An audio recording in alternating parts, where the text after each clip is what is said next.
The French and Indian War was a struggle between France and Britain for control of North America. By 1758, in spite of crushing British defeats at Monongahela and Fort William Henry, the French were starting to lose the upper hand. This was down to a lack of supplies caused by the British blockade of the French coastline. To heighten the food shortages, there was a poor harvest in 1757, followed by a harsh winter. Meanwhile, a major smallpox epidemic ravaged the native peoples allied to the French. However, even with the tide turning against them, the French would gain another great victory over the British. Guarding the border between British New York and French Canada stood Fort Carillon. In July 1758, it was garrisoned by 3,000 French troops under the command of General Marquis de Montcalm. This garrison was outnumbered 6-1 by General James Abercrombie's army of about 18,000 men.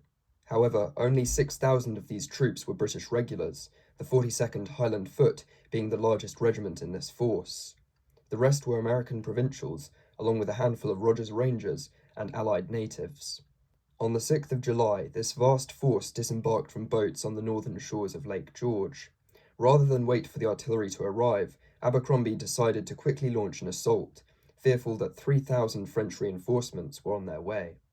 When Montcalm had arrived at Fort Carillon in June, he ordered that breastworks be constructed as a forward position. This was because he judged that Carillon could not withstand a siege. In the Iroquois language, Ticonderoga, the name of the land on which the battle would be fought, means at the junction of two waterways.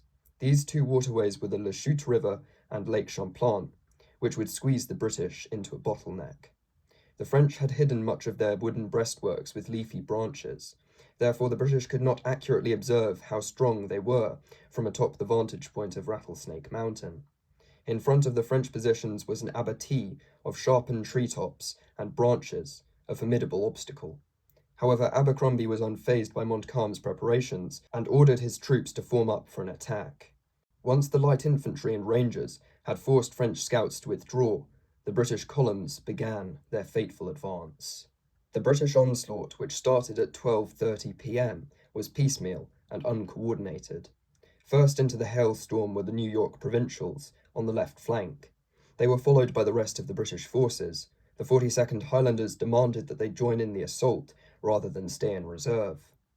At 2 p.m., about an hour after the attack had begun, the British artillery came up on barges. However, these barges were unable to land due to French cannon fire. By then, British forces were pinned down amidst the abattis. French soldiers poured devastating fire into the attackers, who stumbled forward, no doubt tearing uniforms and flesh as they pushed their way through the tangle of branches. One observer wrote that Abercrombie's men were cut down like grass. Montcalm had channeled the British into a narrow stretch of land in front of his breastworks, thus negating Abercrombie's superior numbers. Adding to the carnage, French soldiers loaded their muskets with nails and glass due to a shortage of ammunition. These projectiles caused horrific wounds. Though pinned down, British troops opened a relatively effective return fire. Some of their bullets probably arced over the log walls and hit the French reserves a distance behind. Meanwhile, spurred on by their pipers and even their own wounded, the fearsome 42nd charged forward with swords drawn.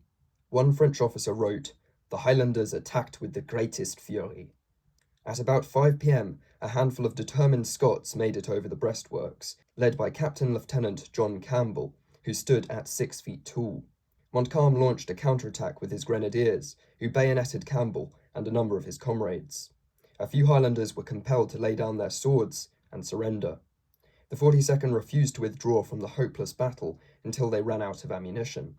This tenacity would cost the regiment dearly, suffering no less than 65% casualties, 647 men killed, wounded, or captured out of 1,000. In spite of the Highlanders' staggering courage and the commitment of more American provincials who had been held in reserve, the French held firm. By the evening, Abercrombie had given the order for his forces to withdraw.